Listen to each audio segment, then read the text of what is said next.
Hey guys, Dantix here. As it turns out, Exodus isn't a fever dream concocted by our brains desperately trying to relive the Mass Effect glory days. It's very much real, and we just got some brand new information, including some action, honest to God, unclipped gameplay segments. I'm excited to talk about it, so let's break it all down. This here is a fairly clean HUD. Bottom left, we have a magnifying glass, which we'll see soon. It's a combat pause and plan. You'll see this number change as we get closer to enemies.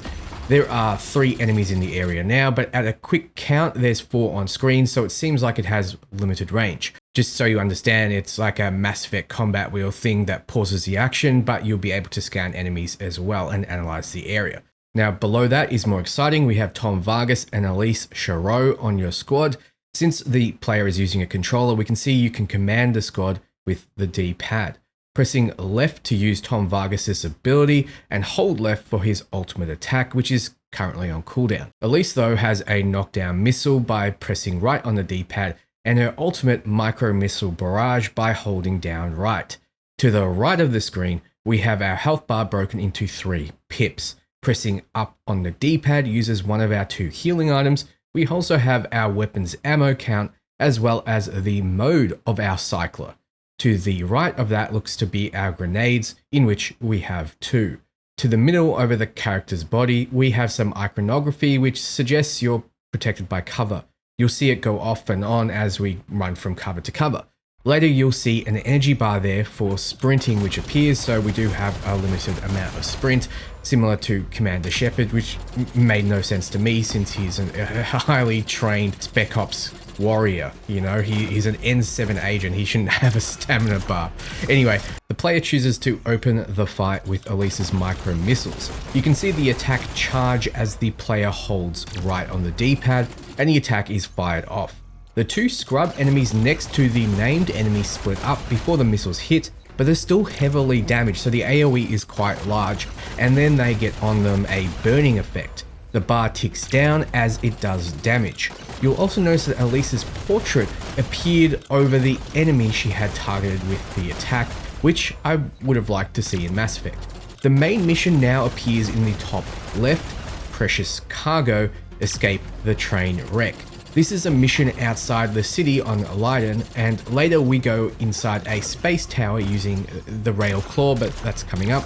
So, a player takes a shot at the now staggered enemy and it does very little damage. The ammo count is displayed as a number below the crosshairs as 5, not to be mistaken as the damage done. The mode we have the weapon in is the Piercer. It's good against shields, but we'll go through that soon. The enemy security android to the right of the initial salvo dies off screen to the burning damage while our player runs to cover. He takes a bit of damage on the way, and it seems like we'll die very quickly out in the open. This is not going to be an easy game if you don't play properly. The enemy drone has some serious firepower and a shield. While in cover, the player gets Elise to use her knockdown missile. You can see a priming animation over the button on the left while she does the action. It does very little to the shield, and the player pops out of cover to shoot the drone with the Piercer, which is strong against this enemy. He also hits a critical point, which seems to be its rotors. The drone is taken down and crashes to the ground in an explosion.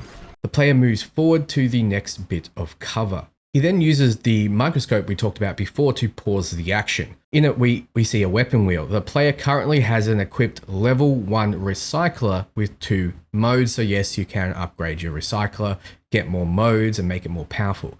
The first is the Piercer. It has special Piercer ammo that can be crafted mid-battle using a material we don't quite know just now, as you can see at the bottom there. We also see our companion's abilities in more detail. Tom has the energy siphon as his ultimate and a cryo bomb as his combat ability. Note that these abilities have different icons next to them. The micro missiles has a 1 and a fire symbol. We know what the fire suggests, but it seems like the 1 sets them up and primes enemies while 2 detonates them. A combo mechanic similar to Mass Effect and Anthem. I do love the combat in those games, and it seems like selecting the right teammate to combo with you will be part of the fun. Now, the Piercer is a semi-automatic precision rifle, as we can see by the slow firing and high accuracy before. It's effective against enemy weak points, which we saw, and has light shield piercing. making it perfect against those drones. However, now we're against a human. Biggs, the bolt kill. So we switch to the repeater. It's another mode of the recycler that uses repeater ammo that you can craft as well using the same resource. It has an impact symbol, meaning it's a physical projectile-based weapon instead of an energy as the piercer was. It's a rapid-fire rifle effective at mid-range with a higher magazine. Let's see it in action. We absolutely rip through the target with headshots, which is this human's weak point. And let's face it, most humans' weak points. There's only a handful of games that mix up weak points, and coincidentally, Mass Effect 2 and 3 do it with husks, as their weak points are their legs. Anyway, the gun is fast firing and takes him down quick. You'll notice that the player hasn't taken any damage for a while. His health starts regenerating back up to full. No doubt this will simply go up to the most current broken pip rather than fully healing. He then immediately takes some damage. Companions in the meantime are fighting indiscriminately against other enemies. You'll notice that as Biggs dies, he drops something. If we pause, we see it isn't a health drop, rather it's a mod. Unsure what mods do exactly right now, but I have my suspicions, as I'm sure you have yours. I'm thinking it's going to upgrade the recycler. Before the clip ends, you see Elise charging towards the front lines without being seemingly commanded to do so.